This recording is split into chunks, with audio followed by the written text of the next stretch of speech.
मैंने खोज के निकाला कि तुमने दिन भर में जितनी हिंसा की, सुबह उठ कर के या तो तुम इतने पावन बन जाओ कि तुम्हारे शरीर पे जो जल जावे वो गंधोदक बन जाए। तुम इतने पावन बनो कि तुम्हारे शरीर का जो जल स्पर्श करे वो गंधोदक बन जाए। तो क्या गृहस्थ के ऐसा हो सकता है? तो दूसरा उपाय है, उन पवित्र आत्मा को पकड़ो। 50 ग्राम, देखो कितना सस्ता सौदा है। 5 बाल्टी पानी तुम खर्च करते हो, मात्र 50 ग्राम जल उस आत्मा पर ढाल दो जिससे वो गंधोदक बन जाए।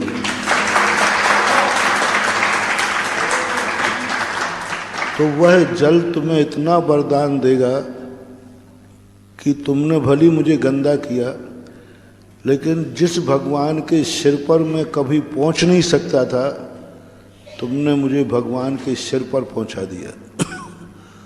और मैं इतना अपवित्र हूं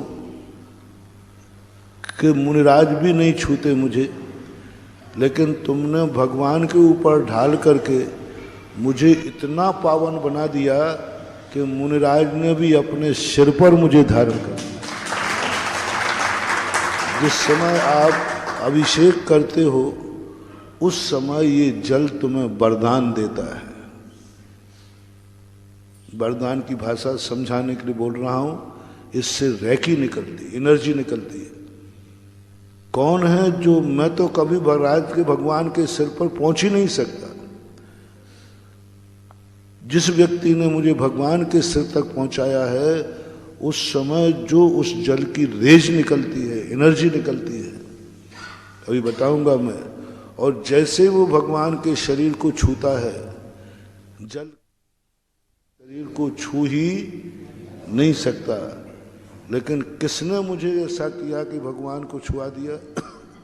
और छूने के बाद वह गंधोदक, देखो 1 सेकंड पहले वह जल सामान्य जल था, जैसे ही भगवान को छुआ उस गंधोदक में इतनी ताकत आ गई, 700 कोड़ियों के कोड़ दूर हो गए। 1000 मुनिराज आचार्य बनावे, आचार्य मुनि दीक्षा देवे, 1000 मुनिराज, और एक श्रावक गंधोदक बना रहा है। आचार्य ने 1000 मुनि दीक्षाएं दी हैं और एक श्रावक ने गंधोदक बनाया। दोनों ने एक एक कार्य किए, एक ने मुनि बनाए, एक ने गंधोदक बनाए। दोनों में से सबसे अधिक पूजनीय कौन सा है? बोलो जल्दी। गंधोदक। और वो गंधोदक किसने बनाया? यानी तुम्हें वो कार्य करने का मौका मिलता है जो आचार्य परमेष्टि भी नहीं करते। 1000 मुनि दीक्षा दे रहा है और एक श्रावक गंधोदक बना रहा है। उस समय जल का वरदान मुझे इतना पावन कि आचार्य महाराज भी गंधोदक कहाँ धारण करेंगे? सिर पे धारण करना क्या बता रहा है?